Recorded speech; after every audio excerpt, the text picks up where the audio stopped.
میرے شوہر نے جائیداد کی خاطر اپنی سگی بیوہ بہن کو رمضان کے مہینے میں گھر سے نکال دیا اور اس کے بچوں کے منہ سے نوالا چھین لیا۔ میں نے بہت روکا مگر وہ نہ مانے۔ ٹھیک 1 سال بعد ہمارے اپنے بیٹے کو ایسی بیماری ہوئی کہ ڈاکٹروں نے کہا اس کا علاج صرف وہی کر سکتا ہے جو دل سے دعا دے۔ ہم در بدر بھٹکتے ہوئے اسی بہن کے پاس پہنچے تو اس نے ہمیں پہچاننے سے انکار کر دیا اور ایک ایسی بات کہی جسے سن کے ہمارے پیروں تلے سے زمین نکل گئی، کیونکہ میرے شوہر کے دل میں جائیداد کی ہوس اس قدر سرایت کر چکی تھی کہ انہیں اپنے خونی رشتوں کی پکار بھی سنائی نہیں دیتی تھی۔ وہ ایک ایسی شخصیت کے مالک تھے جن کے نزدیک زندگی کا واحد مقصد صرف دولت جمع کرنا اور زمین کے ٹکڑوں پر قبضہ کرنا تھا۔ ہمارا گھر شہر کے متمول علاقوں میں شمار ہوتا تھا جہاں آسائشوں کی کوئی کمی نہ تھی، لیکن اس عالیشان مکان کی دیواروں کے پیچھے ایک ایسا ظلم پل رہا تھا جس نے آخر کار ہماری ہستی بستی زندگی کو اجاڑ کر رکھ دیا۔ میری نند زلیخا، جو اپنے شوہر کے انتقال کے بعد بالکل بے سہارا ہو چکی تھی، اپنے 3 معصوم یتیم بچوں کے ساتھ ہمارے گھر پناہ لینے آئی تھی۔ اس کے شوہر کی ناگہانی موت نے اسے کہیں کا نہ چھوڑا تھا۔ وہ ایک سفید پوش خاتون تھی جس نے ہمیشہ اپنی عزت نفس کا پاس رکھا تھا، لیکن زمانے کی ٹھوکروں نے اسے اپنے بھائی کے در پر دستک دینے پر مجبور کر دیا تھا۔ شروع کے چند دن تو میرے شوہر نے مصلحت کے تحت اسے برداشت کیا، لیکن جیسے ہی انہیں احساس ہوا کہ آبائی جائیداد میں زلیخا کا بھی شرعی حصہ ہے، ان کے تیور بالکل بدل گئے۔ وہ بات بات پر اسے تانے دیتے اور اس کے بچوں کو اپنے گھر کا بوجھ قرار دیتے تھے۔ وہ معصوم بچے جو ابھی باپ کے سائے سے محروم ہوئے تھے، اپنے ماموں کے گھر میں سہمے سہمے رہتے تھے۔ زلیخا سارا دن گھر کے کاموں میں جٹی رہتی، باورچی خانے کی تپش برداشت کرتی اور صفائی ستھرائی میں لگی رہتی تاکہ اس کے بھائی کو یہ احساس نہ ہو کہ وہ مفت کی روٹیاں توڑ رہی ہے۔ میں جب بھی اپنے شوہر کو سمجھانے کی کوشش کرتی کہ یہ آپ کی سگی بہن ہے اور یہ بچے اللہ کی امانت ہیں، تو وہ مجھ پر برس پڑتے اور کہتے کہ تم عورتیں جذباتی ہوتی ہو، تمہیں نہیں معلوم کہ جائیداد کے بٹوارے خاندانوں کو کیسے تباہ کر دیتے ہیں۔ میں اسے یہاں پناہ دے کر اس کا حوصلہ نہیں بڑھانا چاہتا کہ وہ کل کو اپنا حصہ مانگنے کھڑی ہو جائے۔ پھر وہ منحوس وقت آیا جب رمضان المبارک کا مقدس مہینہ شروع ہوا۔ یہ وہ مہینہ ہے جب لوگ دشمنوں کو بھی گلے لگا لیتے ہیں اور اللہ کی رضا کے لیے اپنے مال سے دوسروں کی مدد کرتے ہیں، لیکن میرے شوہر کے دل کی سختی میں کوئی کمی نہ آئی، بلکہ ان کا غصہ مزید بڑھ گیا۔ وہ چاہتے تھے کہ کسی طرح زلیخا تنگ آ کر خود ہی گھر چھوڑ دے یا پھر وہ اسے کسی بہانے سے نکال باہر کریں۔ ایک رات جب سحری کا وقت تھا اور پورا گھر اللہ کی رحمتوں کی امید میں جاگ رہا تھا، زلیخا کا سب سے چھوٹا بیٹا، جو نقاہت کی وجہ سے بہت کمزور ہو چکا تھا، بھوک کی شدت سے بلبلا اٹھا۔ وہ بچہ کئی دنوں سے مناسب غذا نہ ملنے کی وجہ سے نڈھال تھا۔ اس نے معصومیت میں دسترخوان کی طرف قدم بڑھایا جہاں میرے شوہر سحری کر رہے تھے۔ اس ننھے بچے نے لرزتے ہاتھوں سے روٹی کا ایک ٹکڑا اٹھایا ہی تھا کہ میرے شوہر کی نظر اس پر پڑ گئی۔ ان کے اندر کا انسان مر چکا تھا۔ انہوں نے ایک زوردار جھٹکے سے اس معصوم کے ہاتھ سے وہ نوالا چھین کر دور پھینک دیا اور اس کے منہ پر ایک تماچا رسید کیا۔ بچے کی چیخ نے در و دیوار ہلا دیے۔ زلیخا جو کچن میں چائے بنا رہی تھی، دیوانی وار دوڑتی ہوئی آئی اور اپنے لخت جگر کو سینے سے لگا لیا۔ اس کی آنکھوں میں آنسو تھے اور وہ اپنے بھائی کے سامنے ہاتھ جوڑ کر کہنے لگی، بھائی جان، یہ بچہ ہے، اسے نہیں معلوم کہ آپ غصے میں ہیں، خدا کے لیے اسے مت ماریں، یہ یتیم ہے، اس کا دل نہ دکھائیں۔ لیکن میرے شوہر پر جیسے جنون سوار تھا۔ انہوں نے زلیخا کا بازو پکڑا اور اسے گھسیٹتے ہوئے صدر دروازے کی طرف لے گئے۔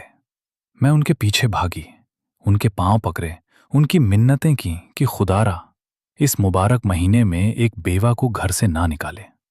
رات کی تاریکی ہے اور باہر موسلا دھار بارش ہو رہی ہے۔